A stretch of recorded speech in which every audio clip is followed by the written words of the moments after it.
Hello, loves. Government shutting down passport services at our libraries? Let's talk about it.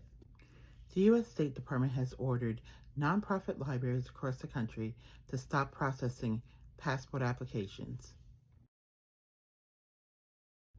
This is disrupting a service that many communities have come to rely on for years, and librarians say it has been running smoothly.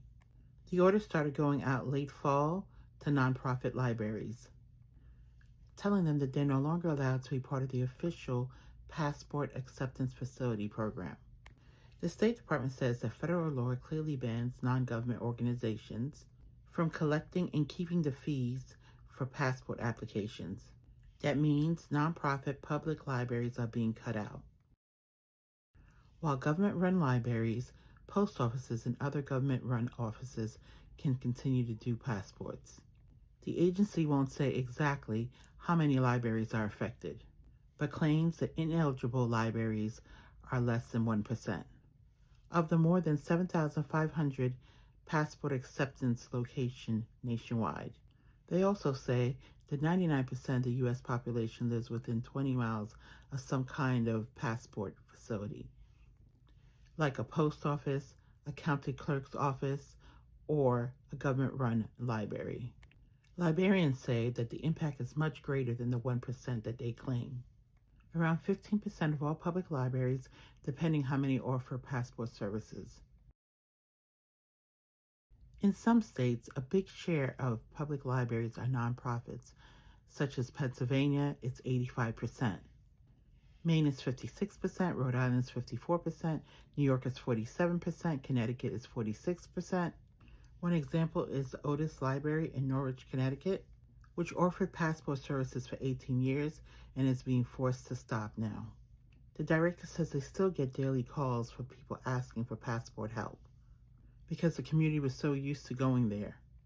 Libraries often offer evenings and weekend hours, a space for kids to be entertained while parents fill out their applications, and help for people who have language barriers. Now, in places like Norwich, all that demand is now pushed back onto the local post office, which already has its own workload and fewer flexible hours. In rural areas, the library may be one of only a couple of passport sites in the entire county. So when it stops, the next option could be far away. Members of both parties in states like Connecticut, Pennsylvania, New York, New Jersey, Maryland are pushing back against the State Department's move.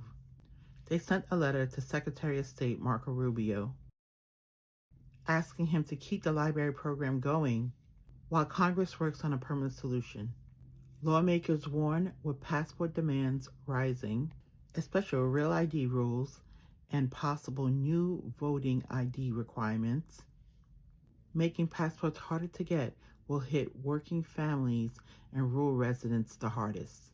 Some people are also carrying passports more often to prove their U.S. citizenship if questioned by immigration authorities, so access to passports matters in everyday life. Libraries say they also depend on passport fees to help fund their staff and programs, and so they may have to cut some services, lay off workers, or even risk closing if that income disappears. A bipartisan bill in Congress would change the law so 501c3 nonprofit public libraries can legally keep acting as passport acceptance facilities. Until something changes, many communities are losing a trusted, convenient place to get a passport, and local post offices and government offices are being left to pick up all the slack. What do you think? Should nonprofit public libraries be allowed to handle passport applications? Or is it right for the government to shut that down? Share your thoughts. Let me know.